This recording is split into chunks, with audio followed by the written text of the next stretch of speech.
Ladies and gentlemen, Excellencies, Justices, Ambassador, Chief Consul General, ladies and gentlemen, thank you very much indeed for coming along to this, the first of our lecture series for 2015. I will introduce Chief Justice Huang, who will say a few words. Chief Justice Menon, the Chief Justice of Singapore, will then say a few words. We will then have the signing of two memoranda between our courts. Then the Chief Justice will give a presentation about the court's work plan for 2015, followed by the lecture from Chief Justice Menon, which you will have on the programme. Chief Justice Michael Huang is a graduate of Oxford University and a former teacher at the University of Sydney and the University of Singapore. He's been a partner at Allen & Gledhill, the largest law firm in Singapore, and served as head of litigation and arbitration for 10 years. He served as a judicial commissioner of the Supreme Court of Singapore. And in 1993, he returned to private practice and was an independent barrister and arbitrator. In 1997, he was appointed as one of the first 12 senior counsel of the Supreme Court of Singapore. In 1999, elected a member of the American Law Institute and served as a visiting professor to the National University of Singapore. Between 2000 and 2003, he served as a commissioner of the United Nations Compensation Commission based in Geneva. He was appointed Chief Justice at the DIFC courts in June 2010, having served as Deputy Chief Justice since April 2005. And I'm absolutely delighted to announce that last year he was appointed as the head of the DIFC's Dispute Resolution Authority. In that same year, 2014, he was conferred an honorary degree of Doctor of Laws by the University of Sydney. It's a great pleasure to introduce Chief Justice Michael Huang.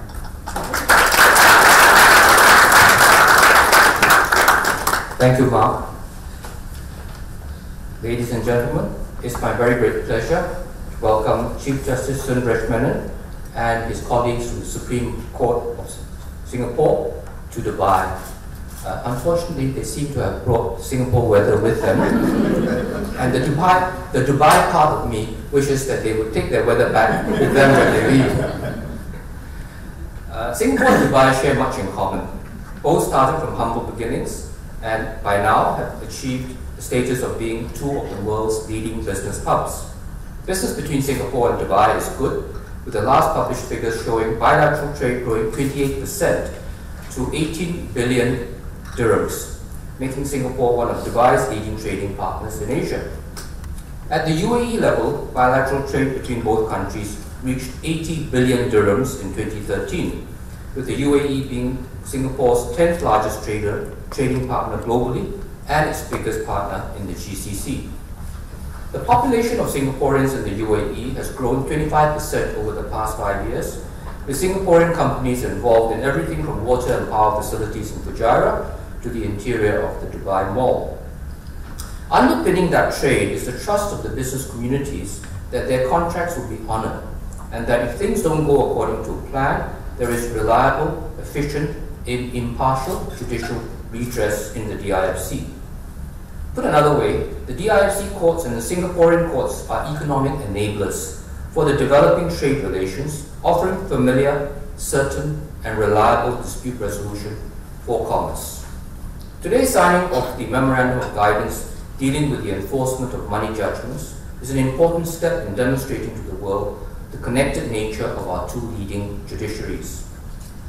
This memorandum, which is the first that the DIFC courts have signed with the Singaporean court, provides guidance on how the DIFC courts and the Supreme Court of Singapore would enforce each other's money judgments, thereby giving additional clarity and certainty to investors and businesses active in both jurisdictions. I'm pleased that in addition to the Memorandum of Guidance, we are also signing today a Memorandum of Understanding with regard to mutual references on questions of law. This is the first that the DIFC courts have signed with any court, and that MOU introduces into the Middle East the emerging concept of active comity between different jurisdictions, where the laws of one jurisdiction are an issue in a trial in a case in another jurisdiction.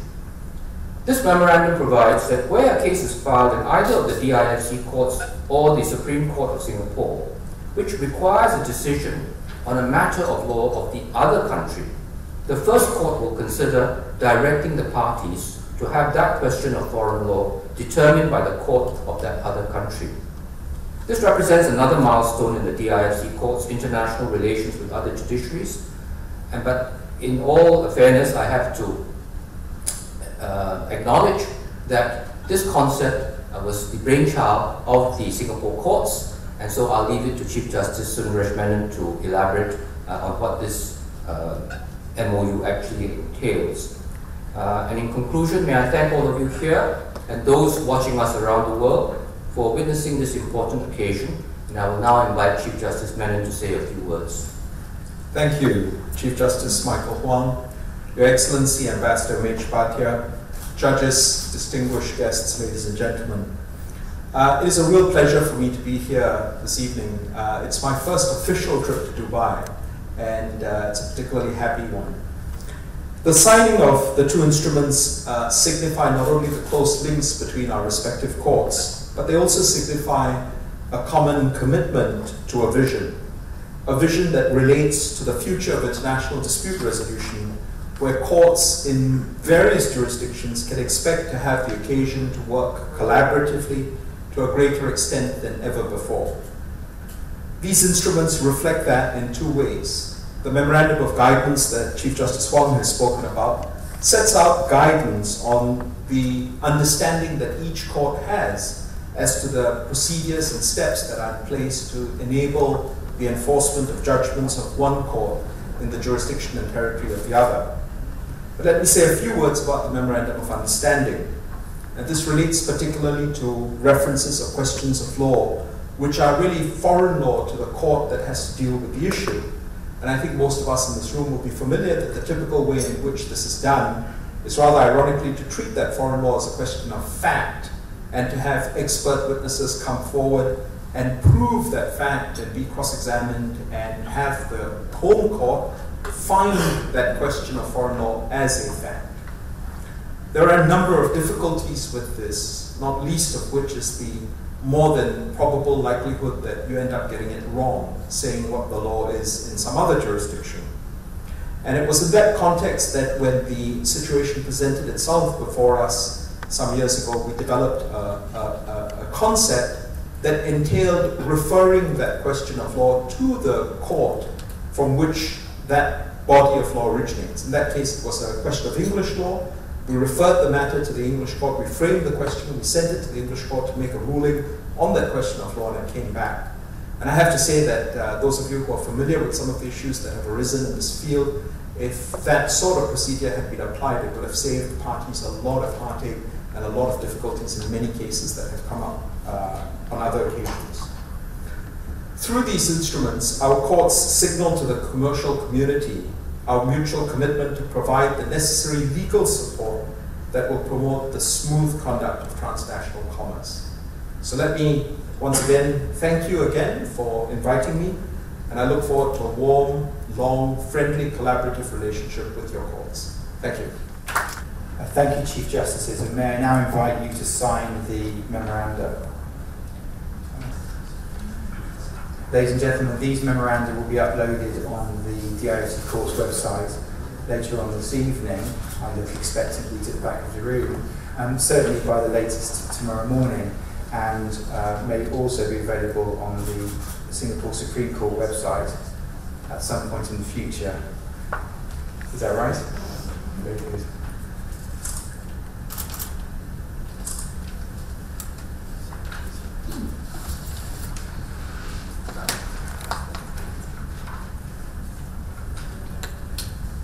Excellent. Well, perhaps a round of applause for the first memorandum. It's not a typical activity for Chief Justices.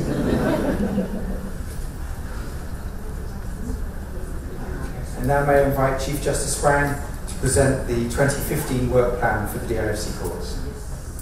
We now move on to the next part of this afternoon's program, which is the DIFC courts work plan 2015.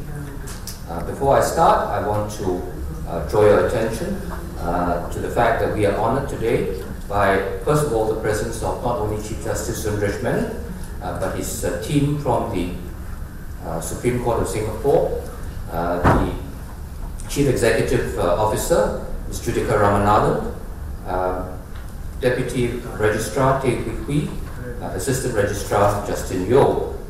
We are also privileged this afternoon by the presence of the Singapore Ambassador to the UAE, Mr. Umesh Bhatia, and the Singapore Consul General, Mr. Chong Eng Hong. Ladies and gentlemen, members of the DIFC Bar, it's a great pleasure to speak to you today on behalf of the DIFC courts. This year's ambitious work plan supports our ongoing ambition to be the regional forum of choice for the resolution of English language disputes. By continuing to focus on judicial excellence, administrative efficiency, transparency, accessibility, and customer service, we will reinforce our position as one of the leading commercial courts in the world. For 2015, our focus will be on the following areas. First, we will enhance the strength of our judicial bench. I'm delighted to announce that later this month, Justice Richard Field, the recently retired judge in charge of the English Commercial Court, will be sworn in and join our bench to replace Sir Anthony Coleman, who retired last year. The experience, independence, and caliber of our judges is at the heart of our success and will continue to be a priority in 2015. Second, we will strengthen our partnerships locally as well as internationally, not only with leading judiciaries such as Singapore, but also through greater engagement with key lawyers and business people in different jurisdictions. Third, we will continue to focus on increasing international awareness about what we offer and establishing links with other judiciaries around the world. Fourth, we will maintain our reputation as an independent, reliable, and predictable forum. This 2015 work plan offers ambitious challenges for the courts, its judges, and its staff for the coming year. With their commitment and continued dedication for excellence, we believe that we can achieve all that we have set out to do, and would like to share this plan with you today. Our working structure this year will be to continue with our ongoing training and development plans for the junior members of the bench and our judicial officers, and we will be supporting Maha Al-Mahari and Nasir Al-Nasir, our judicial officers, to further advance their judicial careers. I would further like to congratulate Ms. Reem Al-Shi, Head of Business Excellence, who has been promoted to Chief Operations Officer of the DIFC courts, and she will be responsible for managing the court's day-to-day ancillary services, in addition to our human resources and business excellence projects. In the field of strengthening our partnerships, let me first deal with the all-important question of enforcement. The ease of enforcement of an international court's decisions is a vital factor in its success, which is why in the spring of 2014, I was delighted to launch a dedicated enforcement department within the DIFC courts, committed exclusively to ensuring the simple and speedy enforcement of orders made by the DIFC courts and other jurisdictions. I appointed His Excellency Justice Omar Al-Muhari to head the department, and it has in the main served us well. However, establishing an enforcement department is not enough. And I recognized some years ago that we would need to reach out to and connect with other commercial courts in those countries where businesses within our jurisdiction trade and invest. We have therefore worked hard at promoting a culture of international enforcement. This has led to a number of memoranda regarding enforcement with other common law courts around the world, including the one with the Supreme Court of Singapore. Throughout 2015, we will continue to maintain and develop our strong links with other courts, both those here locally, as well as with those further afield, such as the United Kingdom, Australia, and Kenya. In addition, we hope to be signing more memoranda with other leading commercial courts in countries where the UAE has significant trade and investment interests. I will be visiting the courts in Shanghai in the second half of this week, and in March we are hosting a delegation from New York and hope to be signing another MOG during that time. So please watch this space. One of our most important publications in recent years was our guide to the enforcement of DIFC court judgments, something developed internally and in collaboration with private practice and in-house lawyers in the UAE. In order to keep it current, we will be updating it to cover our recent memoranda with courts such as Kenya, Singapore, and others, and to explain how enforcement will proceed in non-GCC convention or Riyadh Convention civil law countries with whom the UAE does not have an enforcement treaty. In addition, in 2015, I will task the Enforcement Department with actively following up on the progress of enforcement actions for our judgments and orders, so that we can be sure that wherever they are taken throughout the region and the world, we will know if there are any difficulties with the enforcement of our judgments. And we can also understand the average time it takes to enforce our decisions. I plan to publish these statistics from the inception of our courts, if the relevant data can be obtained from counsel. So those of you who are from firms which have received survey forms from us, I hope to have your cooperation in building up this picture. Lastly, later this month, I anticipate the issue of a practice direction, which will introduce a new mechanism to allow parties opting into the jurisdiction of the DIFC courts to also refer their final judgments for enforcement through the DIFC LCIA Arbitration Center. Once enforced, this innovative practice direction, the first of its kind globally, would allow an arbitral tribunal at the arbitration center to make an award based on a DIFC court's judgment, providing greater enforcement internationally under the provisions of the New York Convention of 1958. Moving now to the subject of regional judiciaries. We will continue to work closely with Dubai courts, sharing best practices and collaborating in the advancement of justice in Dubai as a whole. The Joint Judicial Committee remains in place between the two courts, and His Excellency Justice Omar Al-Muhairi remains a key liaison between our courts. In the same vein, with the support of His Excellency Justice Ali Al-Madani and Judicial Officer Nasir Al-Nasser, we will continue to build links with the Saudi judiciary and through Judicial Officer Maha Al-Mahari with the Abu Dhabi Judicial Department and the UAE Ministry of Justice in Abu Dhabi. A broader expansion of focus across the MENA region may be necessary over time. Our Court Users Committee, Rules Subcommittee, Education Subcommittee, and General Counsel Forum will continue to play an important role in shaping the courts to best suit the needs of its users. And may I express my appreciation for the efforts of each committee and forum member, as well as for the hard work of the members of the Ad Hoc Events Committee established to plan the successful 2014 annual Legal Gala Dinner. Touching briefly on the Gala Dinner, I'm delighted to announce that the next annual Legal Gala Dinner has been fixed for Thursday, 29th October 2015. So I give permission now for everyone to get out their smartphones and to record that date in their diaries. We look forward to gathering the legal community together for a night celebrating the UAE legal profession, and we hope not only to replicate last year's success, but to make it the best gala dinner yet. We are now in the process of finalizing our 2015 to 2020 strategic plan, building upon the strategy work already undertaken with court users and the court staff, and I look forward to unveiling this to you soon. It will set out a roadmap for us to be one of the world's leading commercial courts in the areas of judicial excellence and experience, administrative efficiency, and community service. For 2015, our external communications will continue to highlight our key achievements as they arise during the year, using traditional media as well as social media. We will continue to provide our quarterly newsletter to the key decision makers in the UAE. We will issue an annual report for 2014 before the end of March, and we will develop our website to maintain our continuing dedication to serve our users better.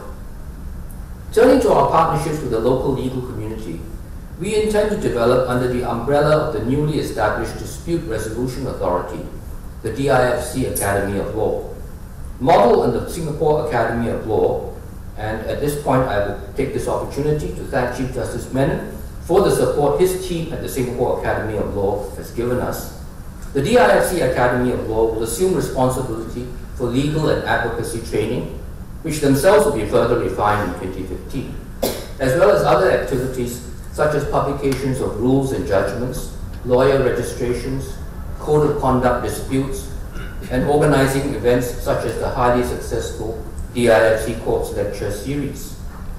Now, speaking of the lecture series, in 2014, we hosted an especially strong series with visiting speakers including Honorable Justice Cook from the English Commercial Court, Senior Cost Judge Peter Hurst from the English High Court, Senior Assistant Registrar Yong Zi Kin from the Singapore Supreme Court, and others.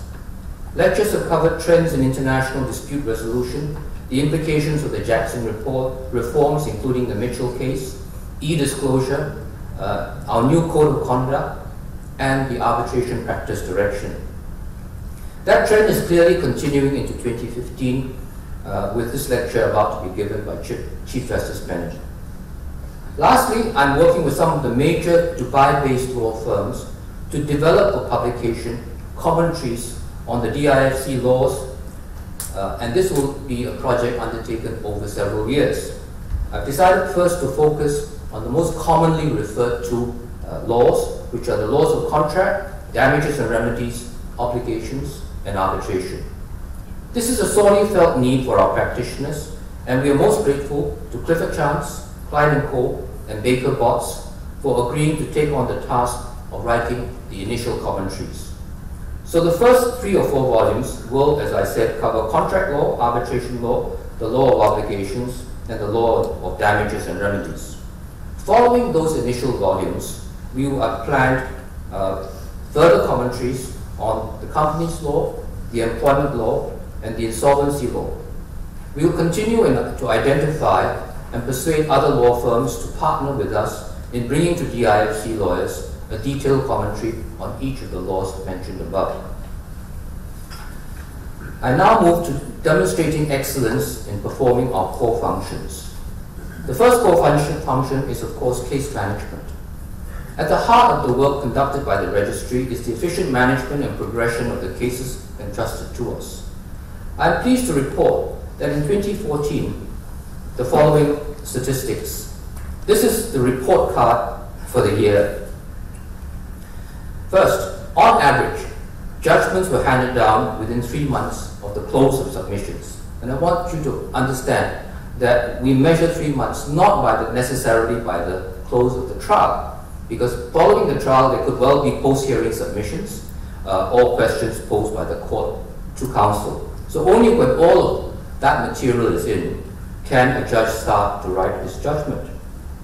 So we've been maintaining that 3-month average in general.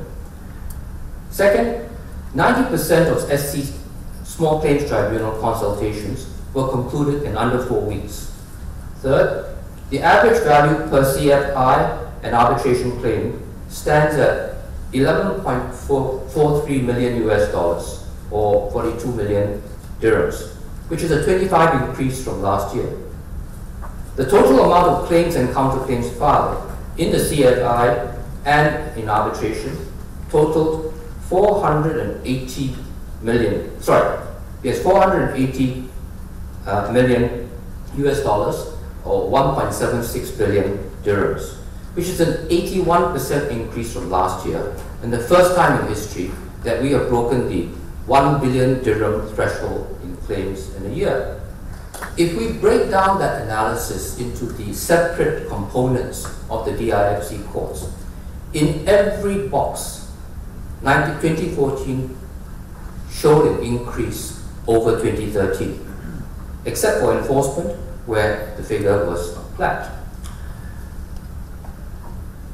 Perhaps the most significant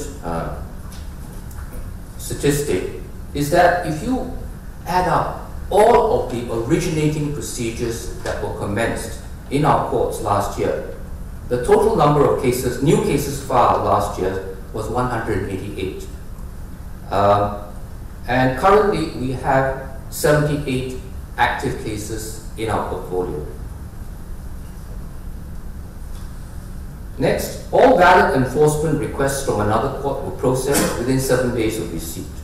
Finally, all urgent applications were handled in accordance with the timeframes and procedures set out in our Rules of Court and Practice Direction 4 of 2008.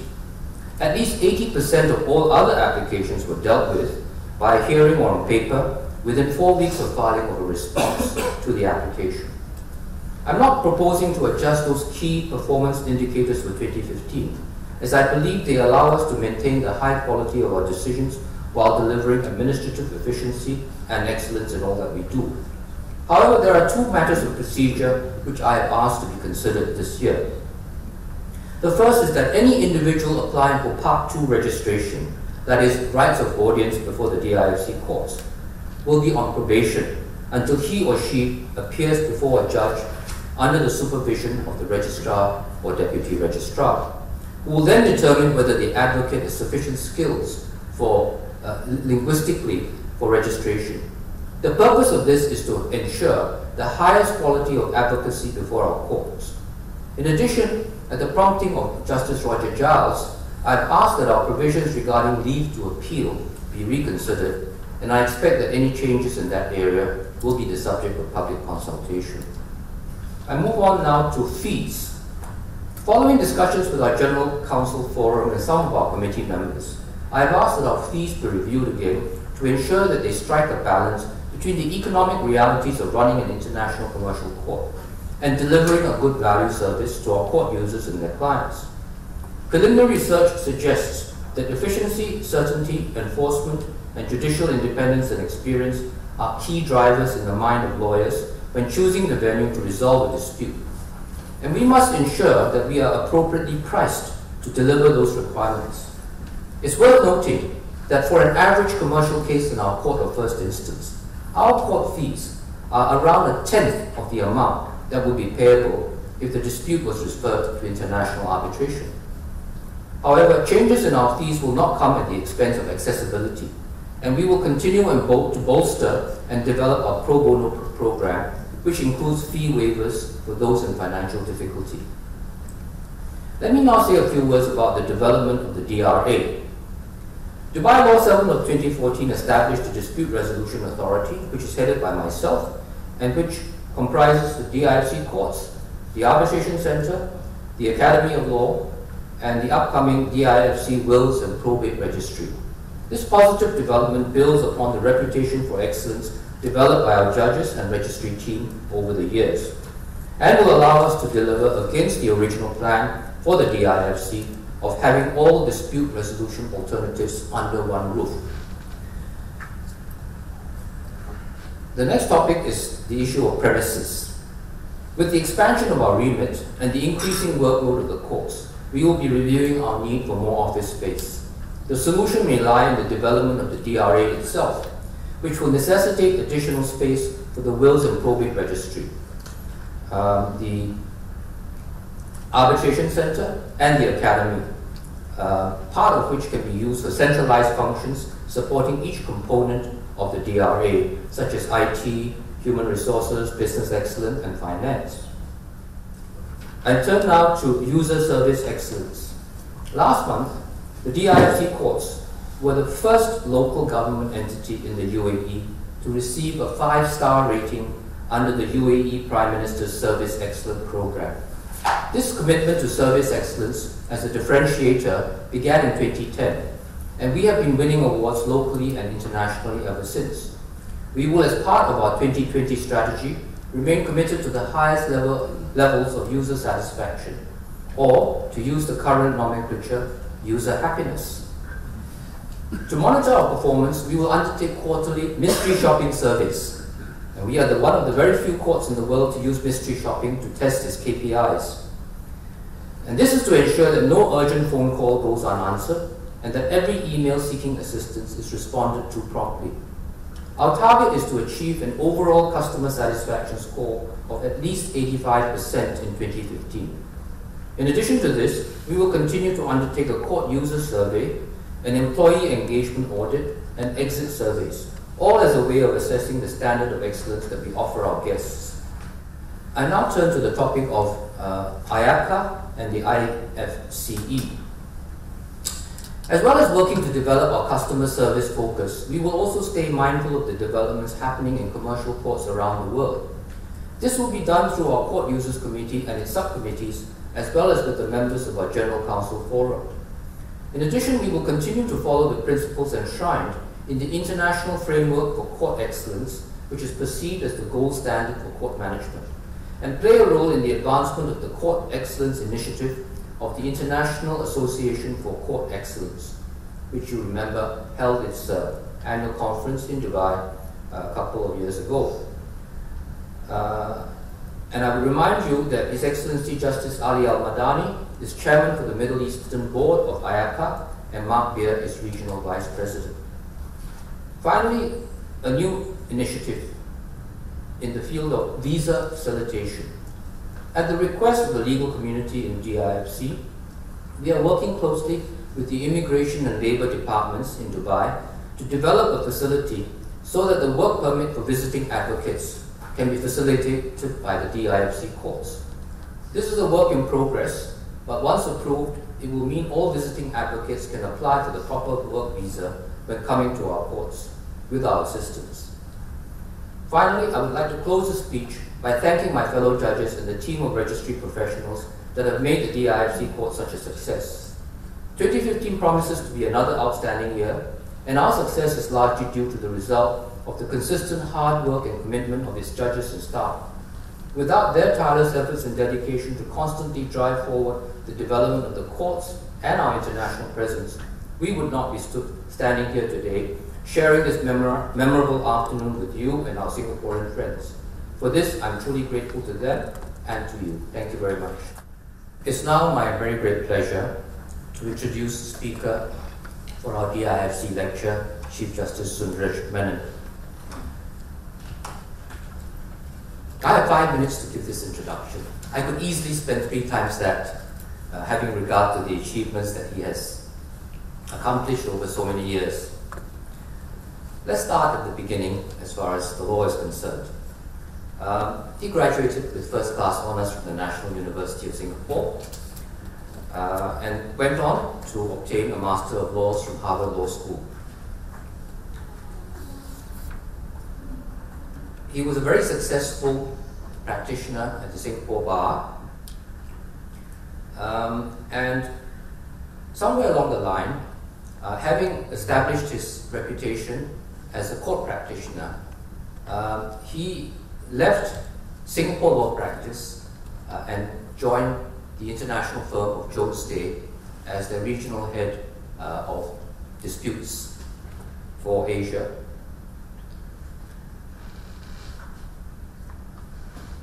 In a highly unusual step, the Supreme Court of Singapore, as it were, pulled him back into Singapore law by appointing him a judicial commissioner from 2006 to 2007. When he finished that term, he was appointed as senior counsel in 2008.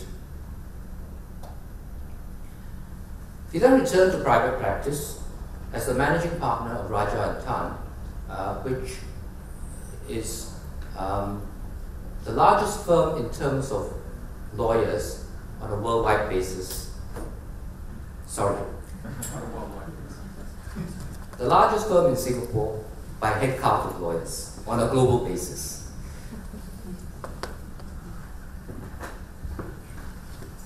Just when you thought he'd run out of achievements, he was summoned again back to public service and was appointed the Attorney General of Singapore in 2010. He served from 2010 to 2012 as Attorney General, certainly made his reputation as a dynamic and visionary leader. But in June 2012, he stepped down from the office of Attorney General and returned to the courts in Singapore as a member of the Court of Appeal. In November 2012, he was sworn in as Singapore's 4th Chief Justice. He is the first Chinese, indeed the first Indo-Singaporean Chief Justice of the Republic of Singapore, and also the first Singaporean born to serve as Chief Justice. Ladies and gentlemen, I present to you Chief Justice Sundaraj Menon of Singapore. Chief Justice Michael Huang, judges, distinguished guests, ladies and gentlemen. Let me begin by thanking Chief Justice Huang and the staff of the DIFC courts once again for having invited me to deliver this, the first of your lecture series for 2015. I chose to speak on the subject of international commercial courts towards the transnational system of dispute resolution because just 2 weeks ago we in Singapore launched the Singapore International Commercial Court. And together with the DIFC courts, we see ourselves as pioneers in a new paradigm for international dispute resolution. Many of the important principles relating to sovereignty and the legal equality of states, which are familiar to us, can be traced to the Treaty of Westphalia of 1648, which brought an end to the 30 Years' War. The Westphalian doctrine of states as independent agents strengthened through the 19th century and was coupled with a rise in nationalism. Then came the dark moments in the 20th century where 2 world wars ripped apart the international order. In the wake of those wars, colonial empires disintegrated, and the number of independent states and polities increased tremendously. The right of nation states to self-determination as enshrined in Article 1 of the Charter of the United Nations reaffirmed the sovereignty of states in the post-war era. Sovereign legal systems and laws emerged, creating legal, economic, and political boundaries between jurisdictions. But despite these developments, the rise of connective technology has brought about a rapid increase in the interconnectedness of the world's economies and cultures. This is part of what we refer to as globalization. And it has changed the way the world works, and in some respects poses a major challenge to the traditional Westphalian concept of sovereignty. The global community today, therefore, is faced with tidal movements in opposite directions.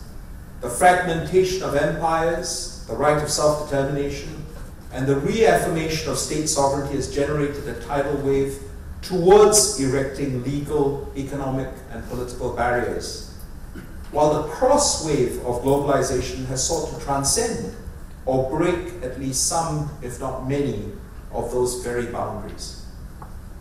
State actors are key in the former, while the private commercial world features prominently in the latter. Today, multinational corporations, sometimes referred to as stateless corporations, are establishing transnational businesses and trade links at a pace without parallel or precedent in history. 51 of the 100 largest economies in the world today are corporations, with the top 500 multinational corporations accounting for nearly 70% of worldwide trade. The exponential growth of international trade has given rise to a corresponding increase in the number of transnational commercial disputes. But the international legal order struggles to evolve quickly enough to deal with the changing conditions. National legal systems were designed primarily to deal with intra-jurisdictional disputes rather than transnational ones. There have also been understandable difficulties in achieving meaningful international consensus on a harmonized approach to resolving transnational commercial disputes. Amidst the turbulence from these global cross-currents that have buffeted the vessel of international commerce, a small but growing team of oarsmen have helped steady the ship and keep it afloat. I refer here to arbitration. In this lecture, I will briefly discuss how arbitration has answered the need for an international commercial dispute resolution system and the lessons that we may learn from its experience. I will discuss why, despite its success, there is a need for an alternative and why international commercial courts are well placed to meet that need. I will focus on the model of 2 international commercial courts represented by the Singapore International Commercial Court and the DIFC courts.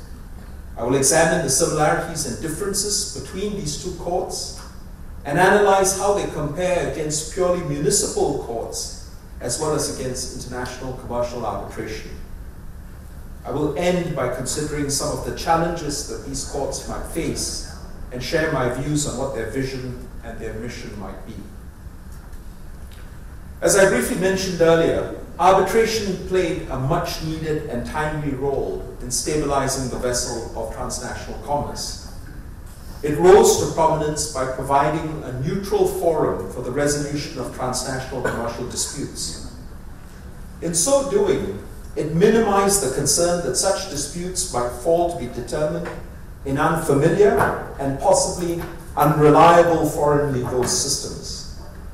It promised economy, simplicity, flexibility, and confidentiality in the resolution of disputes. Arbitral awards were also clothed with international enforceability by virtue of the New York Convention and the widespread and still growing acceptance and adoption of the model law. But beyond providing a viable means of dispute resolution, the experience of international commercial arbitration has highlighted at a meta level 5 important lessons in designing a transnational system of justice. First, the importance of harmonizing rules of the recognition and enforcement of judgments and awards. Recognition and enforcement of decisions have perhaps the most direct practical impact for users as they secure the actual vindication of rights. Without an agreed approach to recognition and enforcement, legal rights may remain territorially bound, and this can be a problem where transnational disputes are concerned. Second, the importance of harmonizing dispute resolution practices and processes. Arbitration has illustrated the positive impact that legal infrastructures can have on global commerce, where the dispute resolution framework transcends national boundaries and enjoys a high degree of harmonization. Third, the importance of a common ethical framework to govern practitioners within a dispute resolution system. In its early days, arbitration consisted of a small and select group of practitioners.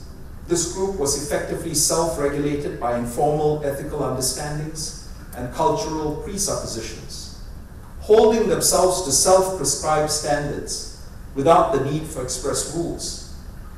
Their shared ethical framework and values helped to avoid numerous pitfalls and moral hazards in the industry, at least in its early days. Fourth, the importance of harmonizing substantive commercial laws.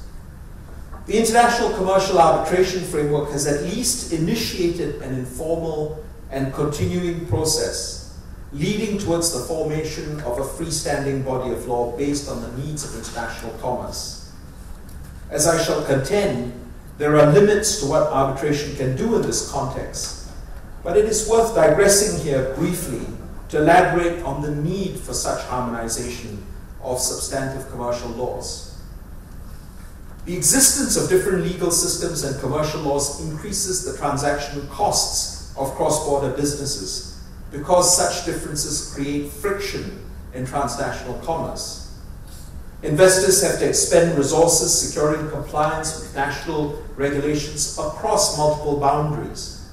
They have to factor in the additional costs and risks of resolving legal disputes, of enforcing cross-border contracts, as well as other unpredictable legal exposures. A recent survey of Asia-Pacific business leaders revealed that inconsistent regulations and standards constituted the single biggest barrier to a company's growth in the Asia-Pacific region. The same survey suggested that investment is likely to increase if regulations or standards are harmonized across the region. Consistent with this, the experience of the member states of the Organization of Business Law in Africa, or OHADA, has demonstrated how legal uncertainty born out of the heterogeneity of laws in a particular region can lead to a reduction in trade and investment. The subsequent introduction of common commercial courts lent clarity and uniformity in domestic and regional legal infrastructures, and this in turn promoted greater foreign investment and cross-border trade. The harmonization of substantive commercial laws may therefore be seen as the metaphorical global trade wind that blows towards the harbor of prosperity. The thing is, this wind is not actually something new. Indeed, there is ample historical precedent for it, for it is an ancient wind that has been blowing at least since the Middle Ages, where transnational practices govern trade and carriage by sea. The fifth and final lesson is that a successful system will have to deal with, rather than ignore, the twin tidal forces of state sovereignty and globalization. The legitimacy of international commercial arbitration stemmed from the fact that it was chosen by the international commercial community. But despite its roots in the choices made by private actors, it became the preeminent mode of cross-border civil dispute resolution because of institutional structures such as the New York Convention and the Model Law. These instruments espouse party autonomy at the user level, but crucially place national courts as the final guarantors of the legal fitness of arbitral awards and processes. Respect for state sovereignty and the sanctity of national courts' jurisdiction is therefore part of the very philosophy of the New York Convention and the Model Law. It is evident then that the success of international commercial arbitration is owed in part to its ability to navigate the twin tidal forces that I have spoken about. We are well advised to keep these 5 lessons in mind when considering the design of a transnational system of justice. But there is a question that is anterior to this, namely, why do we need to embark on such a venture as designing a transnational system of justice when international commercial arbitration has already been playing an important role in resolving transnational commercial disputes? In September 2012, I traveled to London, and among other things, I observed that the caseload of the London Commercial Court was burgeoning alongside a vibrant arbitration market. The London experience suggests that arbitration and commercial courts are not competing players in a zero-sum game. Rather, there is room and perhaps I suggest need for coexistence and development of these two systems of dispute resolution. This means that while arbitration certainly provides an attractive option for the resolution of transnational commercial disputes, some disputants actually prefer to have their disputes resolved by litigation. This may perhaps be attributed to a combination of push and pull factors. The main pull factors are that certain cases are better suited for a process that is relatively open and transparent, equipped with appellate mechanisms, provides the options for consolidation and joinder, and provides the assurance of a court judgment. The main push factors might relate to the actual or perceived problems with arbitration.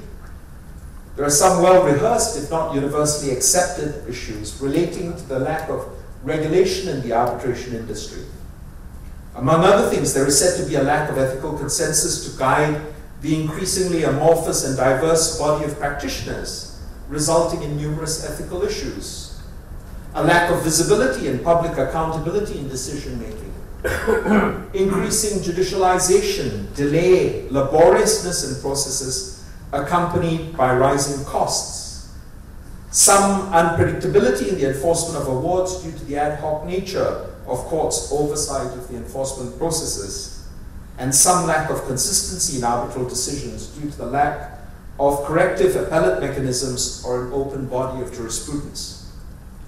Metaphorically, the oarsmen have multiplied in numbers, but they have come on board from different cultures and backgrounds, each with different paddling techniques, different equipment, and perhaps even different destinations in mind.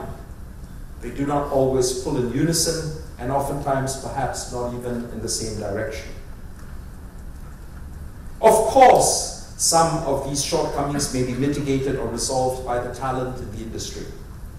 But at least in the context of transnational commercial dispute resolution, I think it will not be enough to simply repair the oars and train the oarsmen.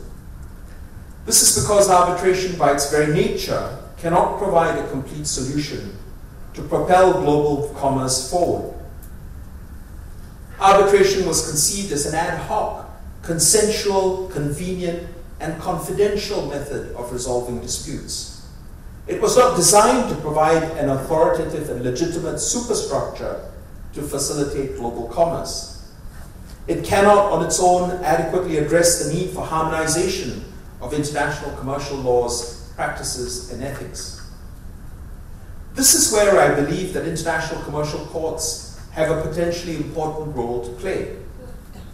Such courts can be instrumental in facilitating the harmonization of commercial laws and practices, and they can do so with sufficient sensitivity, recognizing the necessary margins of appreciation within which cross-jurisdictional differences should be accommodated.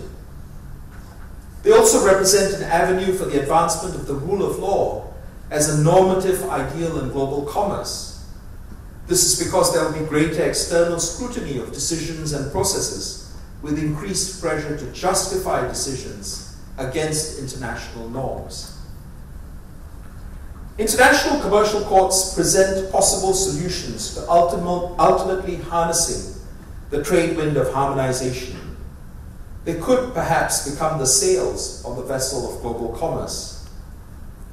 There are, of course, numerous and fundamentally varied conceptions of international commercial courts. For instance, one conception is that of a court with exclusive international jurisdiction in certain areas of law that bases its decisions on international principles and practices somewhat akin to the International Court of Justice. Another conception is that of an international court that supervises international commercial arbitrations. My focus today is on the model typified by two relatively recent entrants to the space, the DIFC courts and the SICC, or the Singapore International Commercial Court. The SICC and the DIFCC share three very fundamental similarities. First, they're fully constituted municipal courts that have an international dimension, with the jurisdiction to hear international cases founded primarily on the consent of the parties. They remain firmly part of the municipal legal systems from which they derive their powers and their jurisdiction. Their authority stems from legal norms established within their respective legal frameworks for the judicial resolution of disputes. When viewed through the lenses of the accepted legal taxonomy, they might not be regarded as international courts at all. They do not purport to exercise true international jurisdiction in the way that the ICJ does. They do not unilaterally extend their reach across national boundaries. Second, they deal with international commercial matters where either one or both of the parties are international. They therefore cater to transnational and cross-border commercial disputes that may have little connection to the actual physical jurisdictions within which they are situated. Third, they are particularly attuned to the needs and realities of international commerce and are in a position to set international standards for resolving commercial disputes. For instance, their rules and procedures build upon the best practices in reputable commercial courts and in international arbitration. Their panels comprise eminent international jurists who are experienced with commercial matters, and foreign lawyers are granted relatively liberal rights of audience, thus enhancing the international flavor and legitimacy of both these courts. But while they share these fundamental similarities, there are some important differences which arise from the different circumstances in which they find themselves. I do not intend to go into the minutiae about divergences in operational matters and processes, but instead want to focus on the underlying differences in the motivations and ideologies of these two courts. The DIFCC was created to support economic activities within the Dubai International Financial Center, a purpose-built financial center strategically located between the East and the West. It seeks to provide a platform for business and financial institutions to reach into and out of the emerging markets of the region. It is conceived of as an independent zone specifically created for the purpose of supporting a financial market for multinational corporations. The idea is that a capital market could be created in order to provide global businesses with a familiar environment governed by financial regulations and legal rules that are substantially similar to those found in the leading common law jurisdictions. To this end, the DIFCC is a common law court that applies either the law governing the contract in question or the DIFC's common law system, which is based substantially on English law in codified form, but with civil law influence. When the DIFCC was launched about a decade ago, it focused on dealing with matters that arose within the DIFC. The internationalization of these courts came about in 2011, when its jurisdiction was expanded to include consent jurisdiction. This allowed the DIFCC to hear disputes that were not connected to its physical jurisdiction. With this expansion, the DIFCC plays an even more important role in making the DIFC a legal hub for the Middle East and North Africa. This is to be contrasted with the SICC, which first is located in Southeast Asia and therefore will likely serve a different demographic. From its inception, the SICC was envisaged as a forum dedicated to handling only international commercial disputes. As such, unlike the DIFCC, the SICC's jurisdiction does not have a significant domestic component at all. The genesis of this dedicated international commercial court was driven by the massive growth of transnational trade in Asia and the corresponding need for a center to resolve transnational disputes that can be expected to arise. According to the Boston Consulting Group, Asia accounted for more than 30% of world trade in 2010 and is expected to account for 35% of world trade by 2020. The Asian Development Bank has suggested that by 2050, Asia could account for half of global GDP, trade, and investment. The sheer volume of disputes that accompany the growth in trade and investment fuels the need for a neutral and well-regarded transnational dispute resolution center in Asia. Singapore is strategically located to be a leading international dispute resolution hub in Asia. In the context of arbitration, we are already one of the most preferred seats of arbitration in the world. The SICC will leverage on Singapore's strength in the resolution of commercial disputes and provide another world-class option in the suite of transnational dispute resolution services. These differences in the drivers and origins of both courts might influence their respective emphases and institutional designs. For instance, the DIFCC was effectively established from a blank slate with all the attendant pioneering benefits. While some of the laws in the DIFC involve fusion between the civil law and the common law, the DIFCC was primarily designed as a common law court operating within a purpose-built English language common law jurisdiction. The opening page of the DIFCC website proclaims that the DIFC courts are an independent common law judiciary based in the DIFC with jurisdiction governing civil and commercial disputes. And in similar vein, Chief Justice Michael Huang has described the DIFC as a common law island in a civil law ocean. The DIFC's common law system was specifically intended to be independent from but complementary to the UAE's Arab language civil law system, thus offering a choice that strengthens both processes while ensuring public access to world-class justice. While a French heritage Arabic language civil law system is available in the Dubai National Courts, parties opting for English common law processes go to the DIFCC instead. And consonant with these objectives, the DIFCC's international judges are experienced common law legal professionals from Australia, Malaysia, Singapore, and the UK. In contrast, the SICC is built upon Singapore's existing legal system.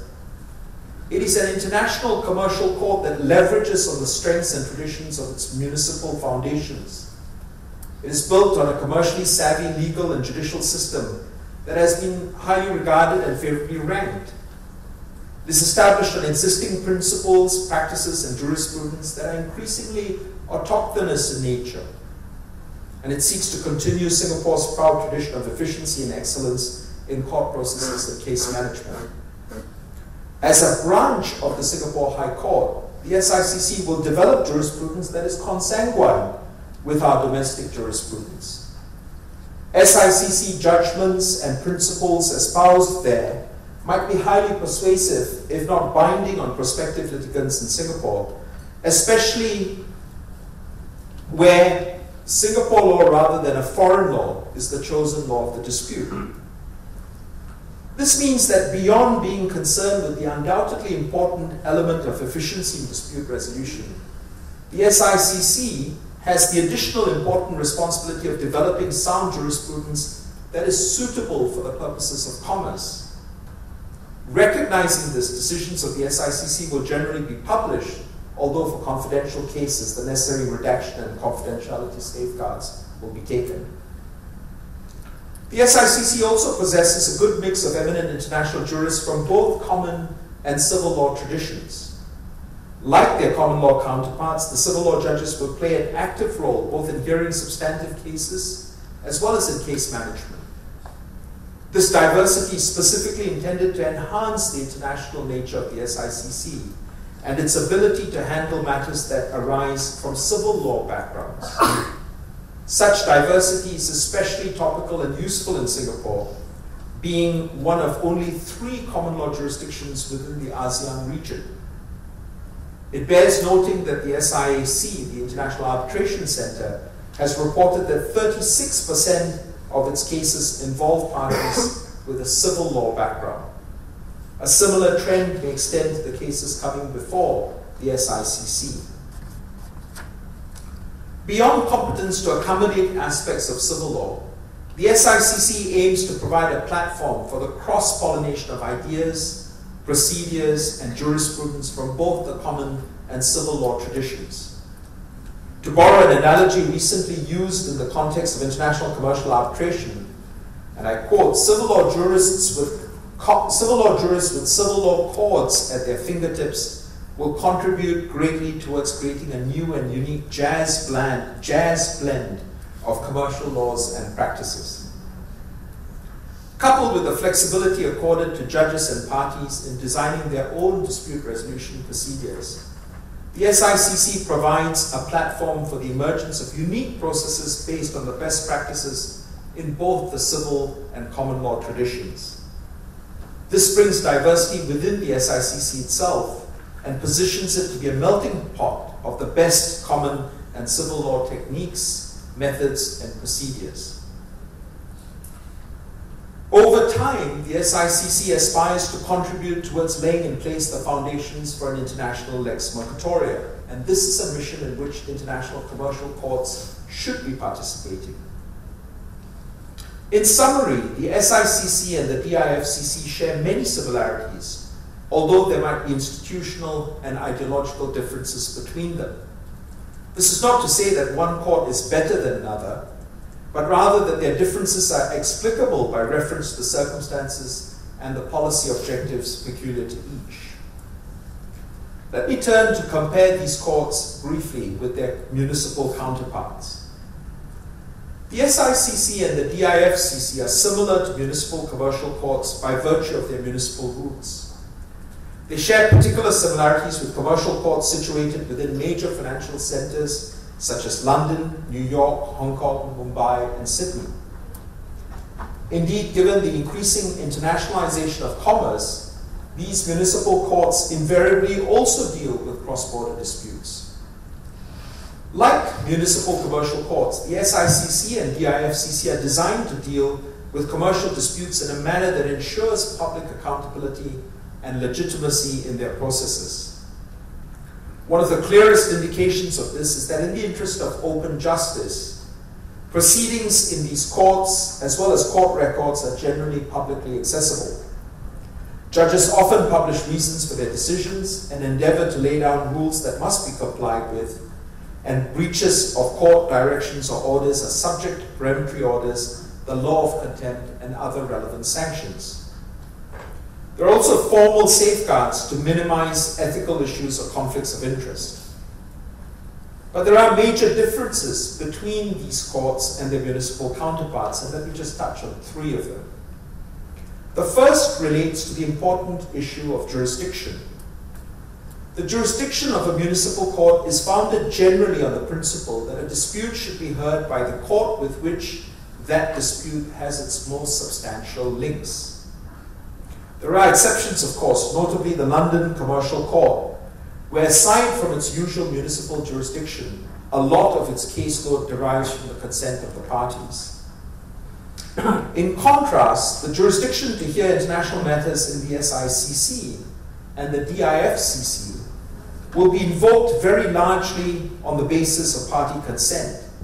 And in the case of the SICC at least, it will not have jurisdiction by reason of any of the usual connecting factors.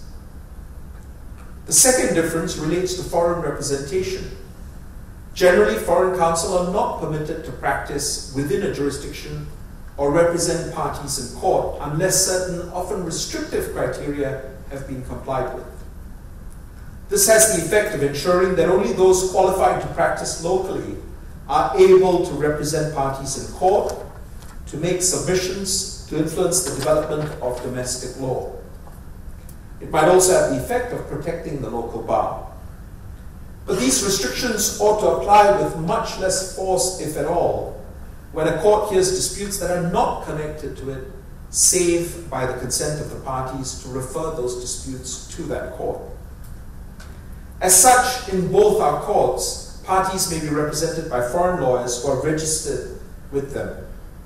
The criteria for registration are generally much less stringent than applications for ad hoc admission in municipal courts where this is available.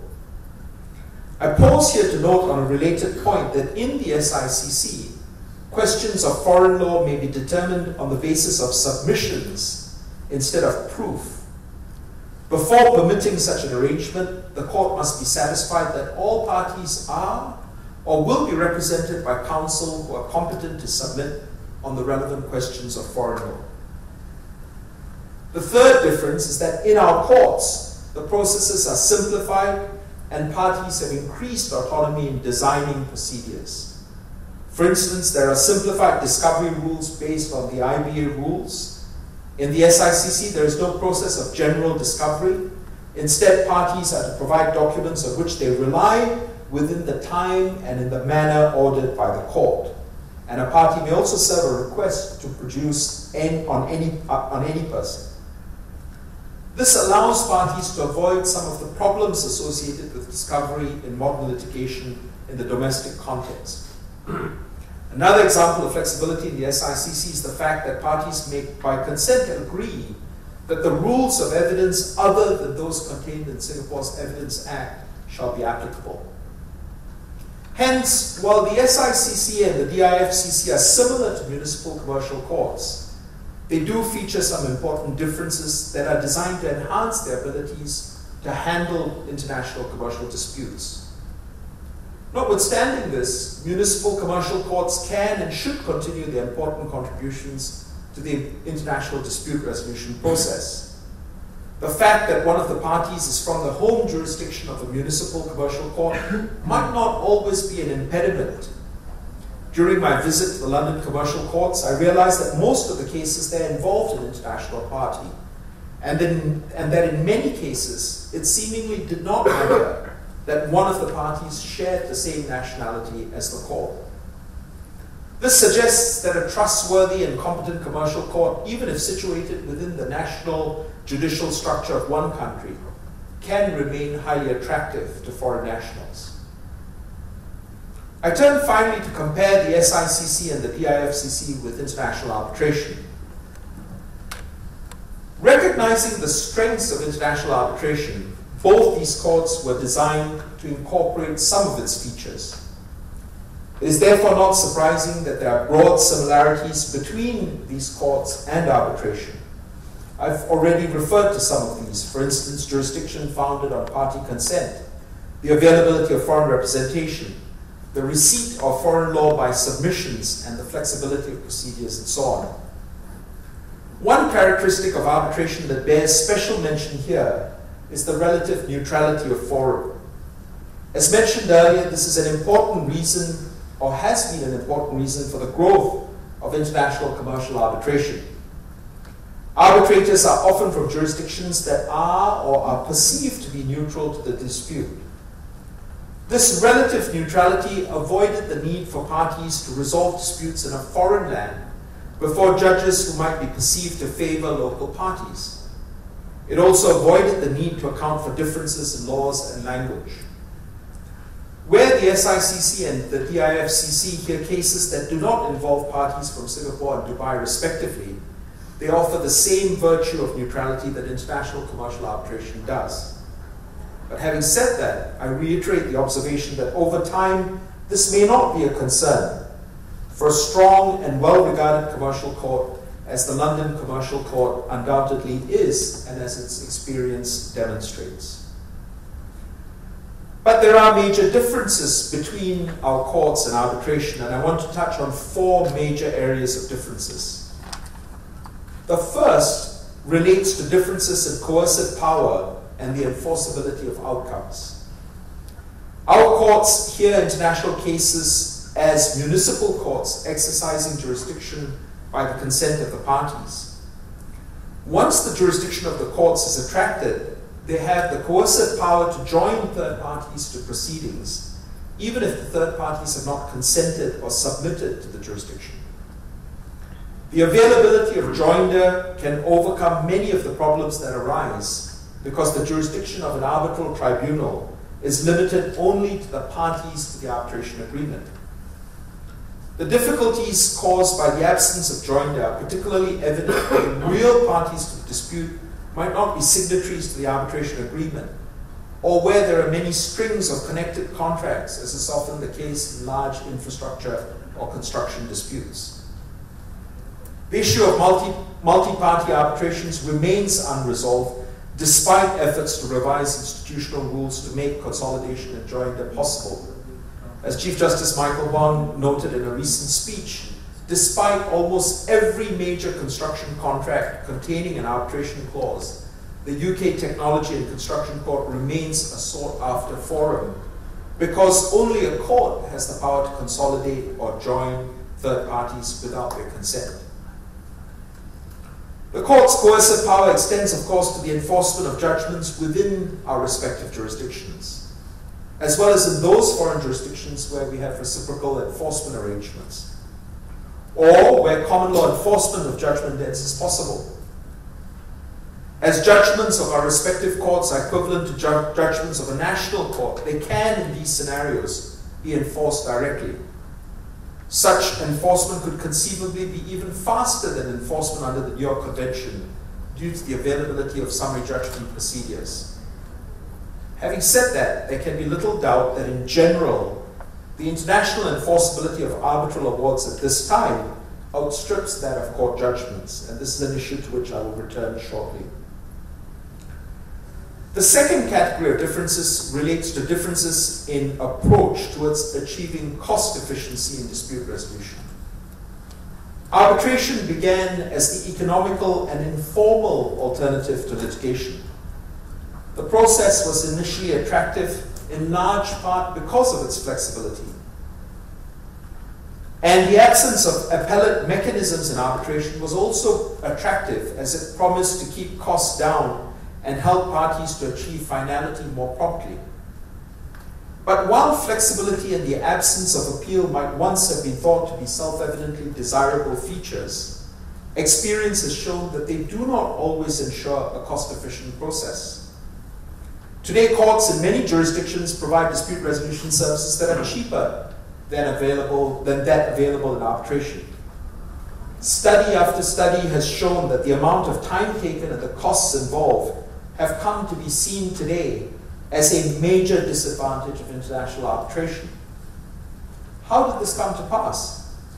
One reason is that litigation practices might have infiltrated arbitration, and the flexibility of arbitration seems to have somewhat ironically been used to fashion highly litigious and legalistic proceedings.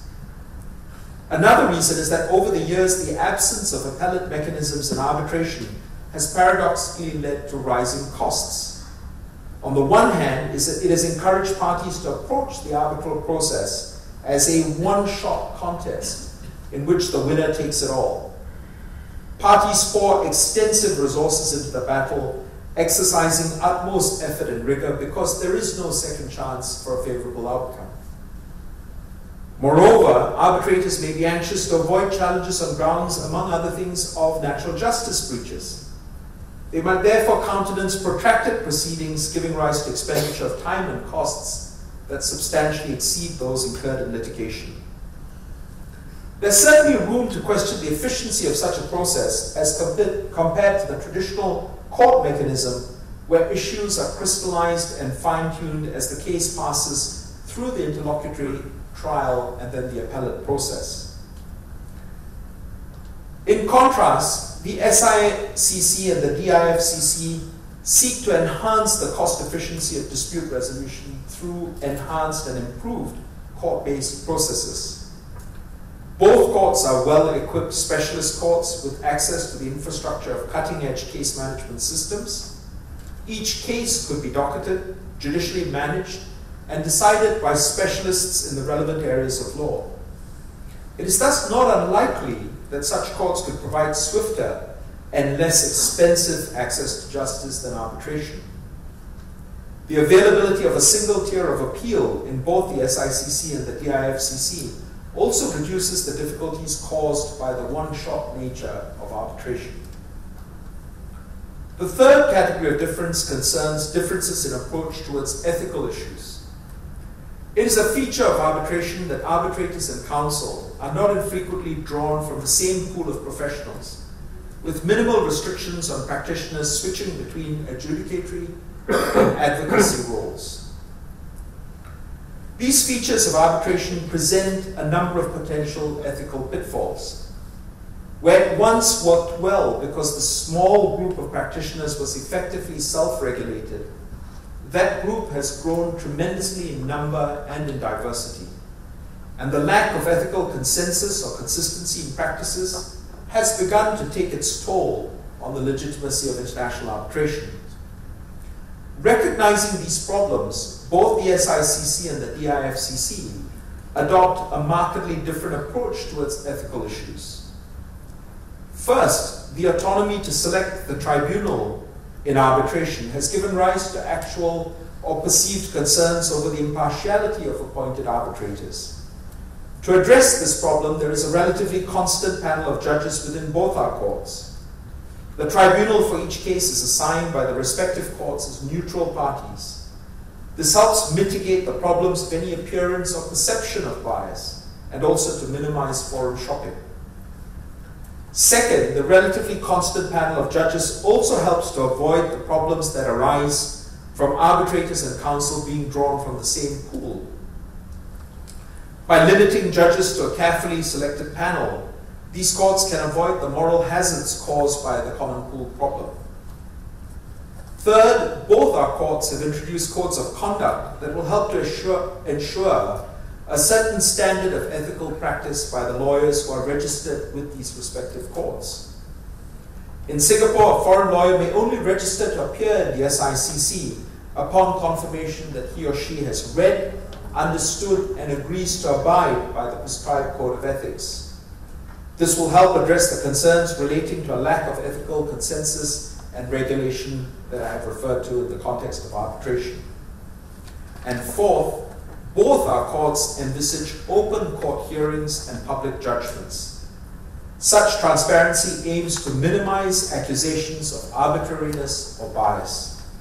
While there has been a call for increased transparency in arbitration, it seems likely that the ethos of conducting open court hearings and releasing public judgments will remain an important difference between commercial courts and commercial arbitration.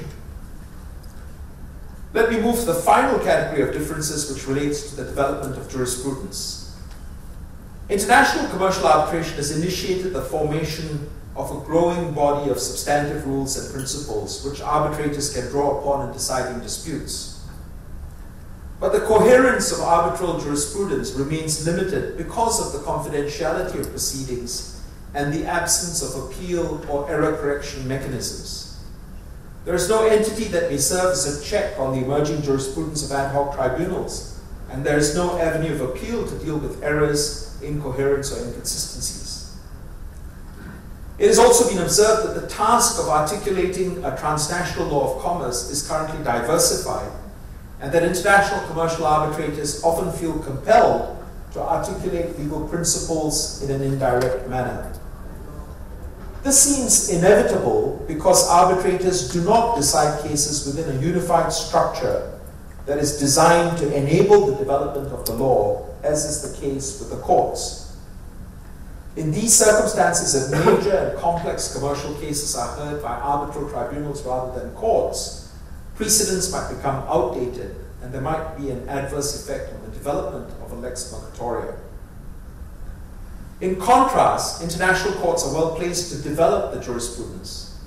I spoke about this earlier in the context of the SICC, but the point applies equally to the DIFCC and other commercial courts.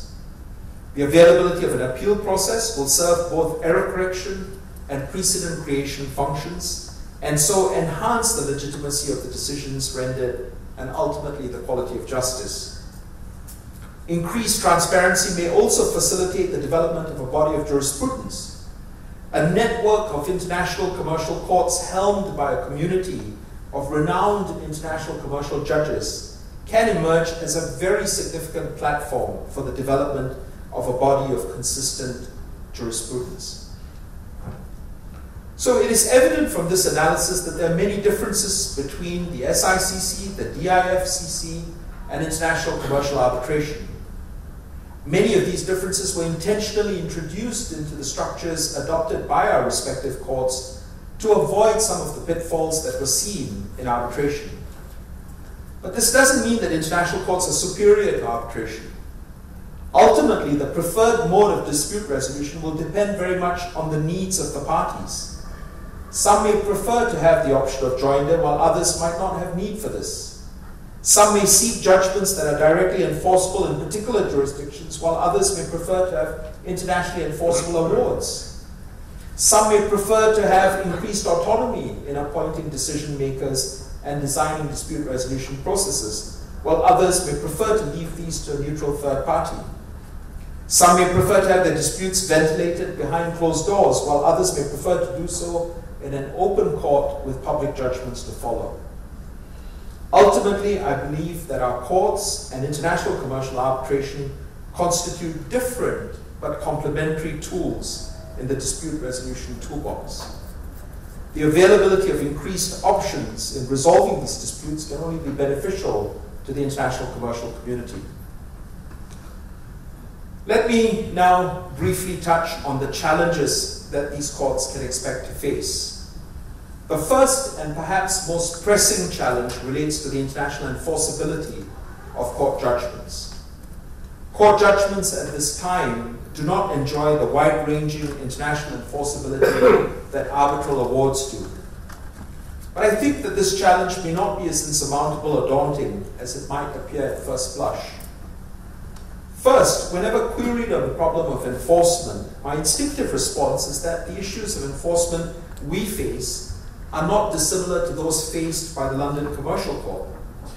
But this has not stopped users from taking the disputes there.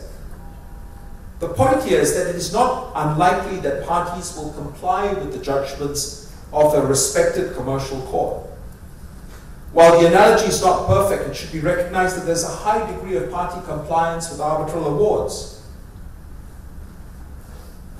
Second, there are several existing methods of enforcement that can be highly effective.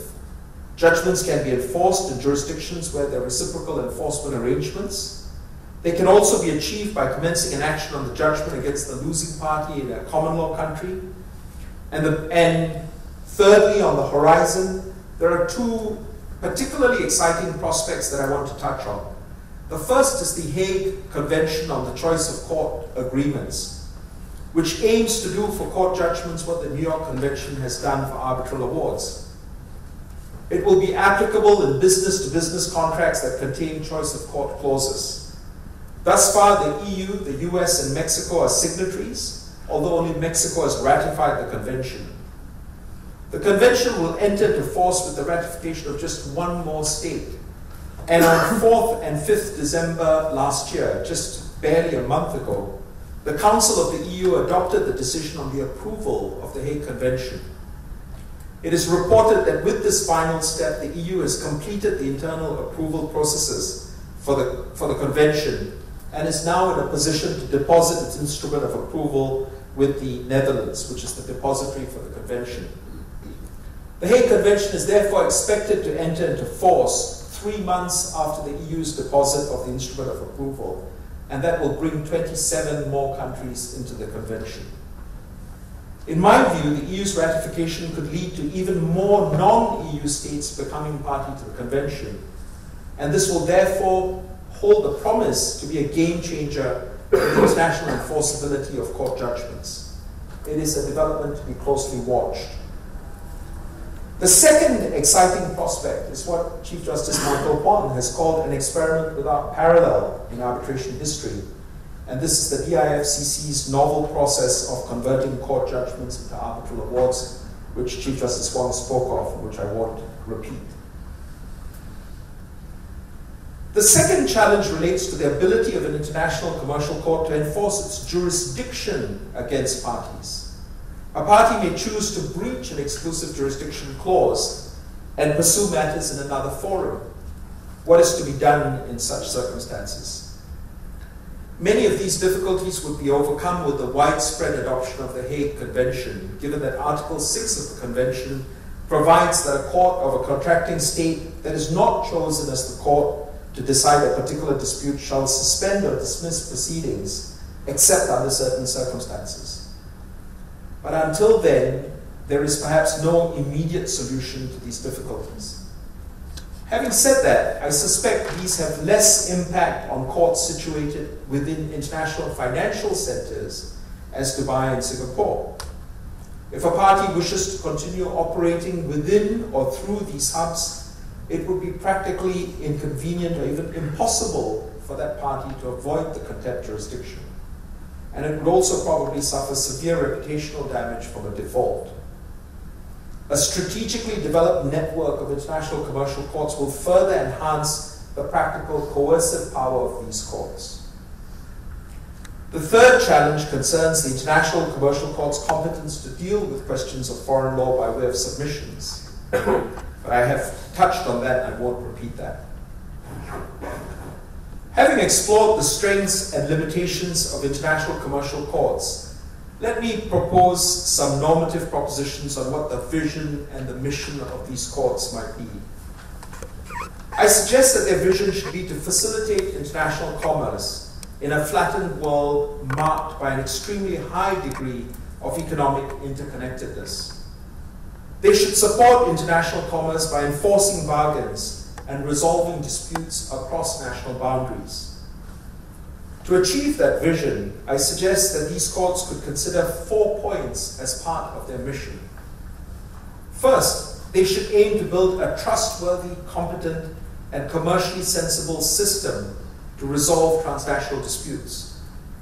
The success of the London Commercial Court highlights the importance of trustworthiness, competence, and commercial sensibility in an international commercial court. International courts ought to select their judges carefully. These judges should be as patently independent of biases and in particular blind to the nationality or domicile of litigants. International commercial courts will also have to provide effective ethical regulation for all who practice under their auspices, so as to develop and promote an honorable profession to support the framework. Second, they should aim to function alongside arbitration and to fill a gap in the suite of transnational dispute resolution mechanisms. Both the SICC and the DIFCC are inspired to some extent by London's example of having room for both litigation and arbitration within a single legal hub. International commercial courts can play their role best if they capitalize on their differences from arbitration by seeking to be faster, more economical alternatives, by promoting publicly available and settled jurisprudence, and by focusing on the development of a coherent corpus of case law, which might one day be looked upon as a source of lex mercatoria. Third, they should be responsive to the needs of the international commercial community. They have a responsibility to support commerce in a timely fashion by leveraging on efficient and technologically advanced court processes that can facilitate case disposal, and they should constantly explore and introduce cutting-edge practices to optimize the resolution of these disputes. Fourth, they should aim to develop deeper connections amongst commercial courts and eventually develop a network of such courts. Collaborative and consultative approaches have proven to be very useful even for municipal courts. For example, collaboration between national judges has taken place in the context of cross-border insolvency matters, international family law, and even in the territorially bound area of intellectual property law. It is also very useful to conduct regular knowledge-sharing experiences amongst commercial courts.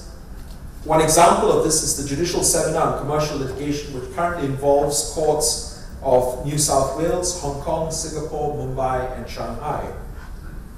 A collaborative approach amongst international commercial courts will enhance knowledge sharing, consistency of decisions, and possibly even enhance the coercive powers of these courts.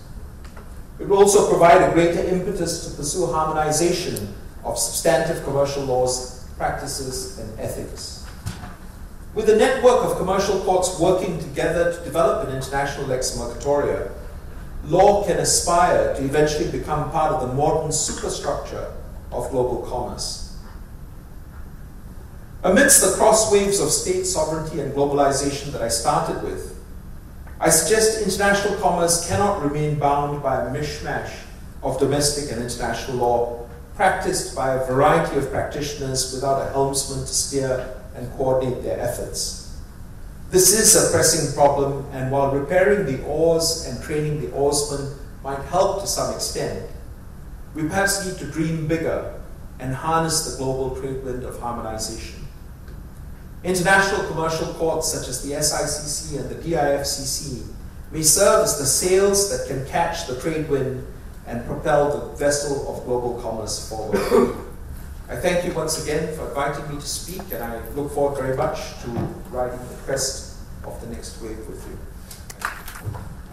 Well, Chief Justice Wang, Chief Justice Menon, thank you very much for two fascinating presentations, one on the work plan that we will be tasked to achieve in the DIFC courts this year, and then from Chief Justice Menon, the future of the world of commercial courts.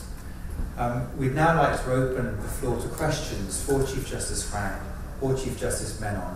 There is a microphone going around. Please do use it in order that those listening to us around the world on the WebEx technology, which Thomson Reuters are providing to us, can also hear your question. So if you'd like to put up your hands if you have a question. My question is related to a will. If a foreigner a property in Singapore as well as in UAE, he want to make a will. So can it possible to make now in a single contract as a will?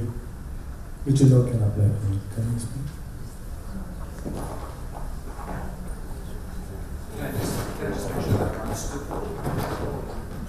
Can I just make sure that I've understood the point? You have a foreigner who owns property in Singapore. Sorry? And EU, both. And EU. EU. And he want to make a will. yes. So you can apply, which law can apply, and we can, how we can make that contract? Common law? Or This is a question that relates to a question of conflict of laws. It seems to me that would make a terrific exam question. The point really is that I think fundamentally the rules on disposal of property tend to follow the location of the property. And in relation to land in Singapore, for example, there are restrictions on ownership of land. And that law, you cannot contract out of it, and even by making a will, you can't avoid the consequences of doing that. And I suspect it might be the same here in Dubai as well. I mean, if you have land here, and if there are rules that apply to the alienation or disposal of land, you're going to face the same kinds of problems. I should say that that particular case that you've illustrated would not typically come within the jurisdiction of the SICC in Singapore, because it would pertain to the rights of alienation of real estate situated within Singapore. And that's not the type of case that the SICC is designed to deal with. The SICC is really designed to deal with transnational commercial cases disputes relating out of anything from licensing agreements, multinational infrastructure disputes, large-scale construction disputes, oil and gas disputes, those kinds of cases where there is a cross-border element and typically supported by a contract or an agreement between the parties. Those are the types of cases that the SICC is designed to deal with. And if there was a dispute pertaining to the alienation of land in Singapore pursuant to a will, that would actually be within the probate jurisdiction of the Singapore courts, and I suspect it would be within the probate jurisdiction of your courts as well, insofar as there's land situated there. This question. Thank you for the question. There's a lady in black and white there. A question for Chief Justice Mellon. Are we likely to see Singapore entering into more bilateral or multilateral treaties for the reciprocal enforcement of judgments in the coming years, and also potentially more memoranda of guidance like this one with DIFC courts? Absolutely. I mean, in terms of the memoranda of guidance and memoranda of understanding, we currently have not enough. I would like to do more. In fact, we have got a couple of arrangements in place with New South Wales, now with Dubai, and we're in negotiations with London and New York, and we hope to facilitate both of those up. The real, I would like to say that I think the real step up would happen if and when the Hague Convention came into force, and by most accounts that's expected to come into force by the middle of this year. If that happens, you will have 28 countries party to the convention. I would expect, I think Singapore will enter into the convention, and that would actually purchase or acquire a ready-made enforcement framework.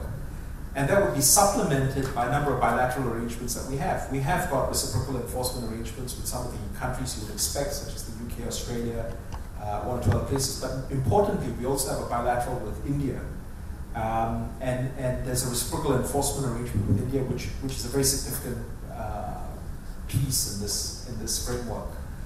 I would like to see recognition frameworks built into many of the bilateral or multilateral investment treaties that we enter into with other states.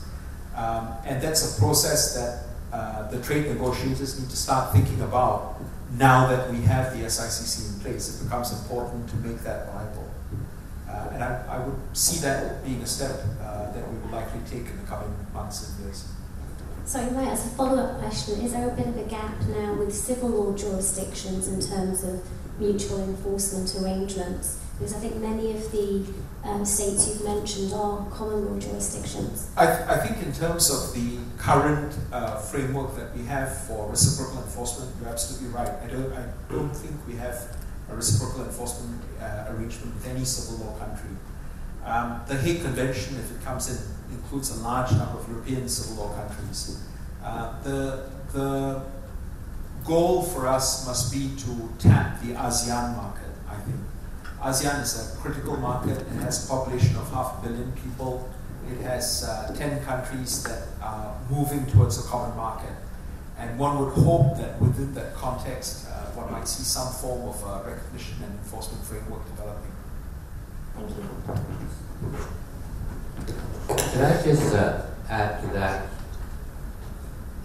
There seems to be a tendency to assume that suing on a foreign judgment is something that's only possible within common law countries, which is basically the former Commonwealth countries or present Commonwealth countries, as well as the US. I would not be so quick to dismiss, to work on that assumption. The only thing is that I haven't had time to look at it. The problem is that, amazingly, scholars in the field of conflict of laws or private international law are surprisingly ignorant of what the conflict of laws rules are in other countries than their own. So they give you marvelous treatises about how their own nation will view conflict of laws, but not the reverse image. Now, I mean, in the limited time I've had, for example, after we started embarking on this process of a memorandum of guidance between what we consider to be like-minded common law countries. I said, well, look, let's look at it from a broader national perspective. I mean, what about UAE? And I don't know how many of you realize, but in the UAE Civil Code, there is actually provision for recognition of foreign judgments. And I think from memory, there are 4 preconditions. And again, from memory, 3 of the conditions don't pose a problem. They are very much like the common law principle. It's the 4th condition that is a bit of a problem, and I won't elaborate on that now. But I think this is something that sooner or later, I think somebody, we have limited resources in our court, but someone ought to get down to this and start investigating. Certainly, from our viewpoint in UAE, to look. Well, of course, the trouble is there's fault in the UAE because we've got the GCC Convention to rely on, so we don't really need to worry about it. But as certainly Dubai looks outward into its relations with countries outside of the Gulf, it's important to find a mode of civil recognition, mutual recognition of judgments. Sapna, may I ask you a question? As a practitioner who has practiced in Europe, the Middle East and Asia, what is the advantage to the clients you advise of the increasing numbers of bilateral and multinational agreements between commercial courts? Well, it all depends on who the client is and where they're looking to enforce.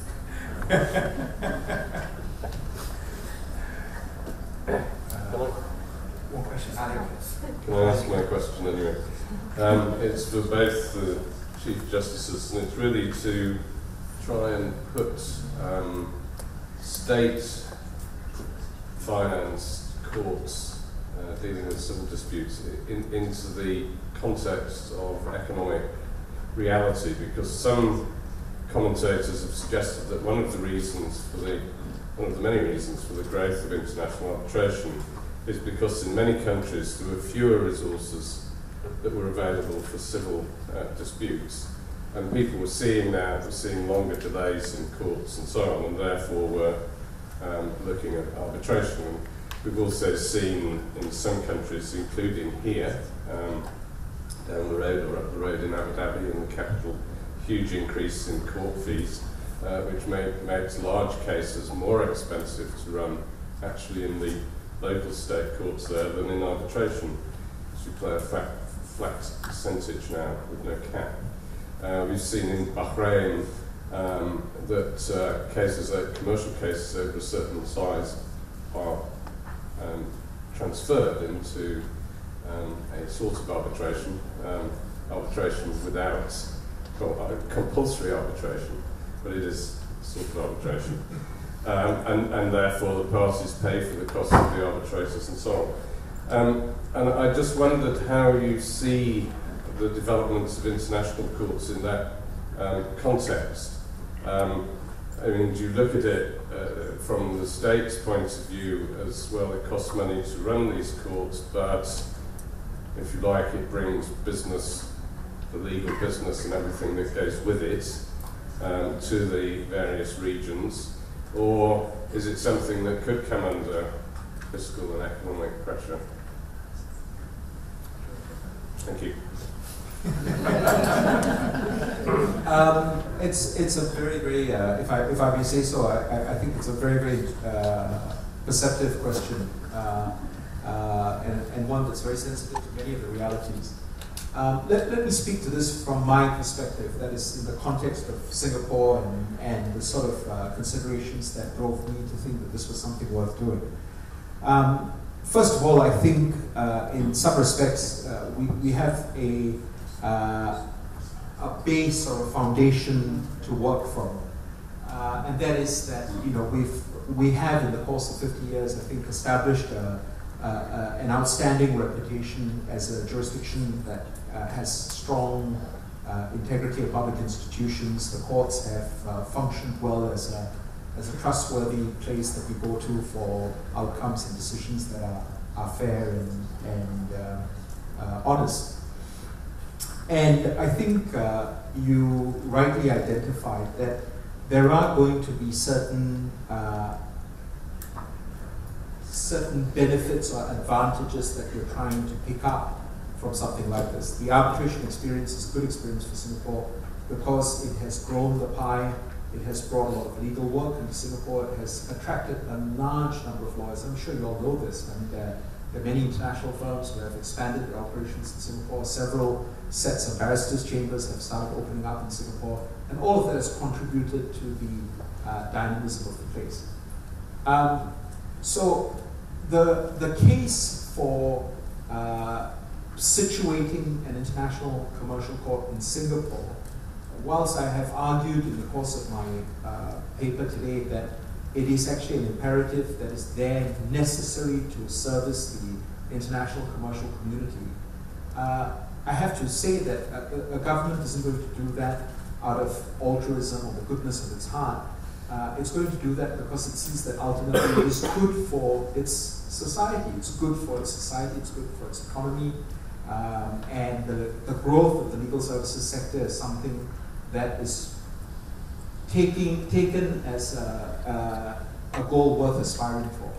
And in saying that, I don't think I'm saying anything unexpected, because that's pretty much defines one of the great strengths of the British economy. I mean, if you look at the legal services sector in the UK, it has been a profound story. Now, so that explains why one might want to do this. So you want to serve a good, you want to fill a need that you think exists, and I genuinely believe that need exists. And you can see that it's going to be beneficial to your system and to your country and to your people and to your region. So what were the challenges? And actually the first challenge when I thought about it was, there were two immediately that came up. The first was that whilst we had many of the basic things that we needed to look for, such as a good reputation, integrity, all of those things, we didn't have the numbers. I mean, we have a High Court bench of 21 judges, and we have a bar, a total bar of about 5,000 practitioners, and the number of those who are advocates, who are litigators, is a fraction of that. Now, there's no way with that kind of a number you can aspire to deal with the potential volume of growth that you're hoping to attract. If you want to make this work, you can't do it with that number. And that's actually what drove us to deal with this in the two critical ways of saying, we will have a panel of international judges. We've appointed 11 international judges. They come from a range of jurisdictions. They're all very, very experienced, highly regarded commercial judges. So we've appointed those 11 to supplement the bench strength. And then we have allowed foreign counsel to come in. And foreign counsel coming in, there are virtually no real hurdles for foreign lawyers to practice at the International Commercial Court. Will there come a point where the government says, we're not going to spend the money because they have economic pressures? Yes, it's possible. I mean, you know, I don't have taxing power. I mean, the courts don't have taxing power. We depend on the purse, the finance to support this.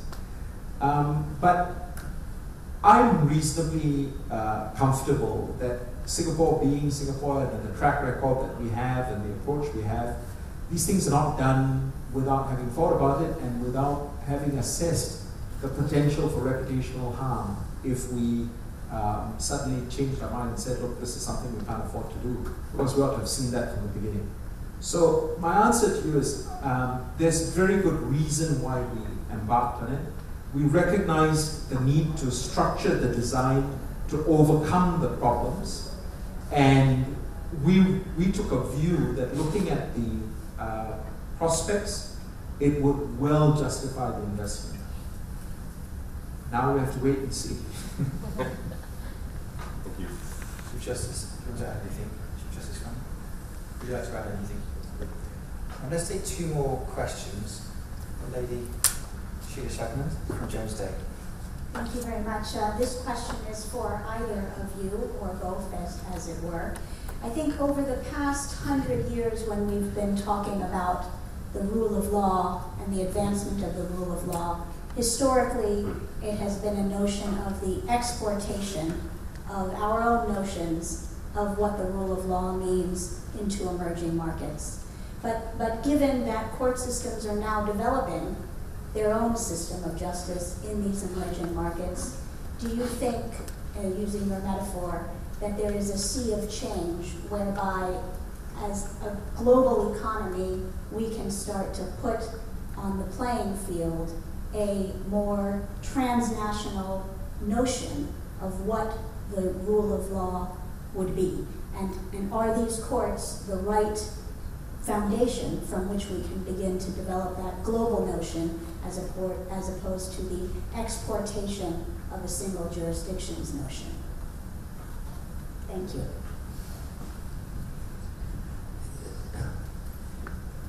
It's actually difficult to assess what meaning is to be given to the term rule of law in a commercial context. Typically, that phrase is used in a political context to judge states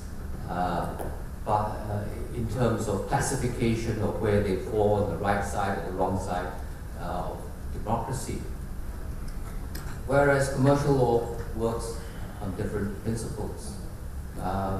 And I don't know, somehow there is an underlying thrust in your question, and I may well be doing you an injustice, but which seems to suggest that, let's say, I think you're from America, that you are talking about American standards of commercial principles which Americans think should be universal throughout the world.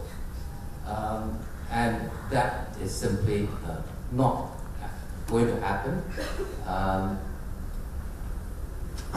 in the broad sense. You will know that, for example, there are various institutions which measure adherence to the rule of law by some kind of an objective scale. I mean, I was a member, for example, of the Economic Forum Committee on the Rule of Law, and we sat in that committee. We had a whole bunch of people who do assessments of rule of law. I think mainly was, what is the World Justice Project for that. And there's a balance between how much they attribute to political freedom or political adherence to the rule of law and commercial standards. And where you're talking about having global standards of commercial law, the difficulties of that are actually illustrated by the problems of investment treaty arbitration, where investors from one country go into another country in the expectation that they will get the rights that they think they deserve. And treaties then come into a sort of master form, and they express broad principles which are not always understood by either the investor or the host country, and then gets developed by some form of international jurisprudence, which has precedential value because, unlike other arbitrations, investment treaty arbitration awards more often than not are publicized.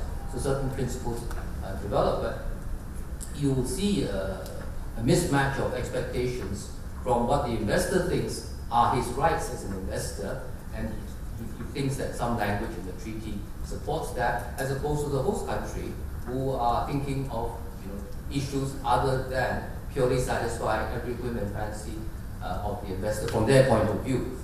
And the clash of investor interests and national aspirations, national needs, as manifested, for example, in the Argentinian crisis. So it's a pretty difficult question. Even before you start on what exactly is your measurement of rule of law, classically in the thin definition or the thick definition. I have a slightly more optimistic view of this, and let me explain. Like Michael, I think that the promotion and the development of international courts, commercial courts, is not going to help break down these huge ideological differences over the thin and thick conceptions, or even what they contain, because thin and thick merely define bands. They don't even begin to define the granularity of what they actually contain. But I disagree that because of that, they have no role to play in promoting the rule of law. Let me explain that with a couple of examples. There are some courts in the world where you go and you know that it doesn't matter what your nationality is, you will get a principled reason. There are many courts where you go and you know the exact opposite. That's a significant advancement of the rule of law. I can tell you of a personal experience, without naming the country, I can tell you of a personal experience when I was a practitioner where I appeared for, I was involved in an arbitration for a large joint venture of contractors from a variety of different countries, including from the home country. And we were in the midst of a very large dispute with the government entity. And then my client speaks to me a few weeks before the arbitration hearing is going to happen and said he'd been approached by an intermediary to say that if a large sum of money was paid into an account, this would go away. That's rife in many jurisdictions. And a court that would uphold contracts, that would make it just intolerable to imagine that you could bribe your way to an outcome, that's promoting the rule of law in a very, very real way.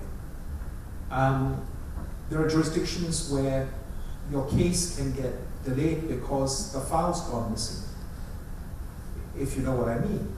And a court that will not tolerate that because it is actually committed to really upholding the contracts that parties have entered into is advancing the rule of law.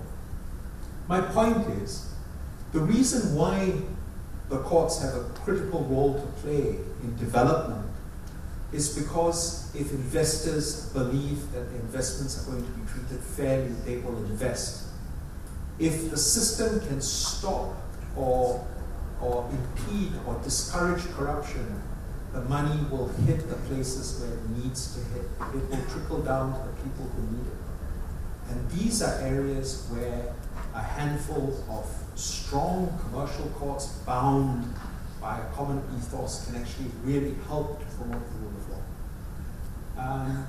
I was saying at one of the meetings we had earlier today, I was talking about our experience in Singapore. And this is our 50th anniversary of independence. And in 1965, when Singapore became independent, I genuinely don't think many people would have given us much of a chance to survive, much less be what we are today. But that became possible, and there was an article about this in the New Yorker magazine this week, actually, on the new leaders who actually stepped into a country and said they're going to make it better. And our government in 1965 made a decision that we would not tolerate corruption. And we went in 20 years from being one of the most corrupt jurisdictions before independence to being one of the least. And that has really rested on a commitment to the rule of law.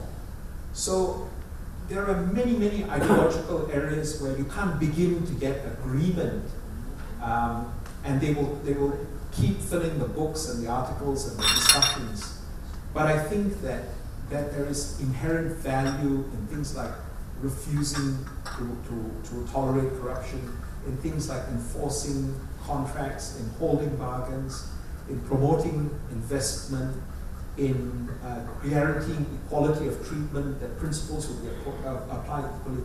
And I think if we can do that, I think we've done really good things. One of the things I'm very interested in my position is to try to reach out to some of the emerging jurisdictions in Southeast Asia. Simply because if we can help an emerging jurisdiction that has 50 or 60 million people, just one tiny bit, we'll be doing so much of benefit to that population. Even if it's a small step, the reach of that is huge. And that's where I see the potential role for courts like this. So I have a little more optimism as well. Okay, I think it's purely a question of semantics. I mean, I absolutely don't disagree with what Chief Justice Menon has said. All I'm saying is that using terms like rule of law simply confuses the issue because each person has a different knee-jerk reaction to that term, and then you get caught up in definitions instead of the reality and the substantive benefits of the matter. Now, it is the rule, I think, at Question Time and other television programmes, that the last question is a humorous question. So we're relying on you, Professor Harold Costa from University of Dubai, to wrap us up, and then immediately afterwards I will let you know the location and details of the cocktail party, which will follow. Thank you very much, Mark. We'll try to keep it short. First of all, Chief Justice Menon, thank you very much for your excellent and enjoyable talk. I really enjoyed listening to it.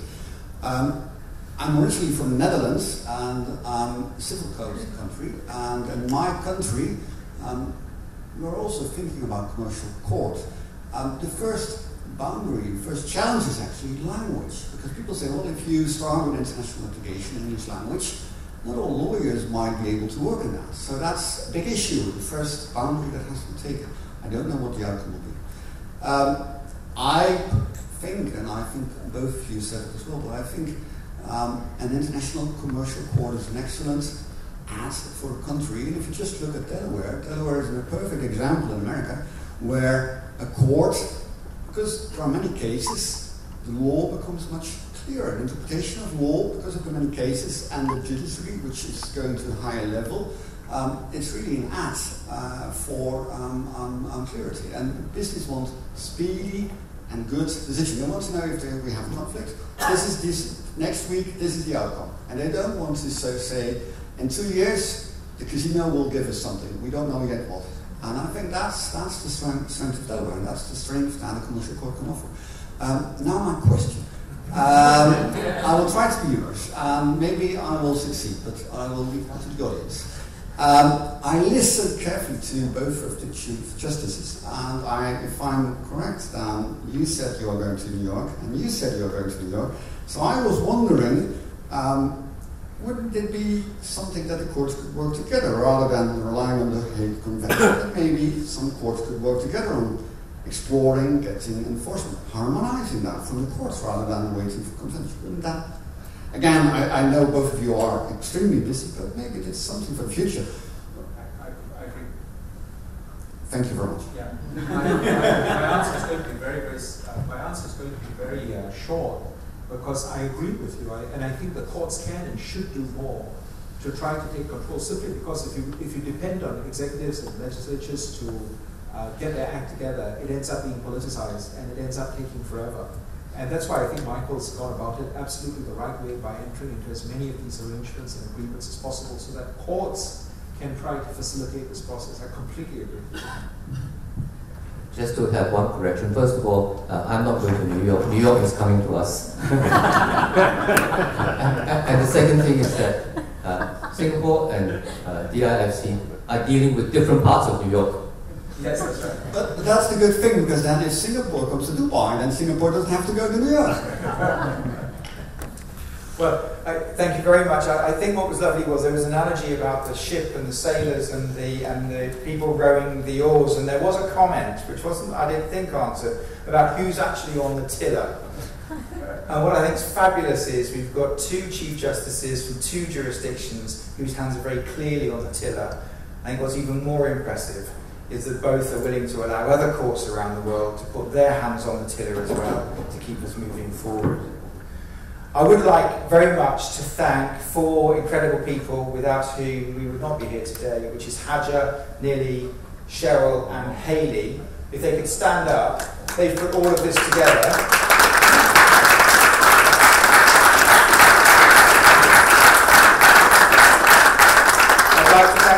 From Singapore, who've also been fabulous in making this trip a reality. I'd like to thank all of I'd like to thank all of you for coming, and you are all most welcome to come to a cocktail reception sponsored by Jones Day, which is going to take place at Jones Day's offices. Perhaps Sheila, who many of you will remember in her guise as head of the events committee planning the 2014, and I'm delighted to say 2015 annual Legal Gala dinner. But as regional partner for Jones Day, we're going to go to Jones Day's offices. Thank you very much, Sheila, and thank you very much indeed to both Chief Justices for an absolutely wonderful evening of presentation. So thank you very much.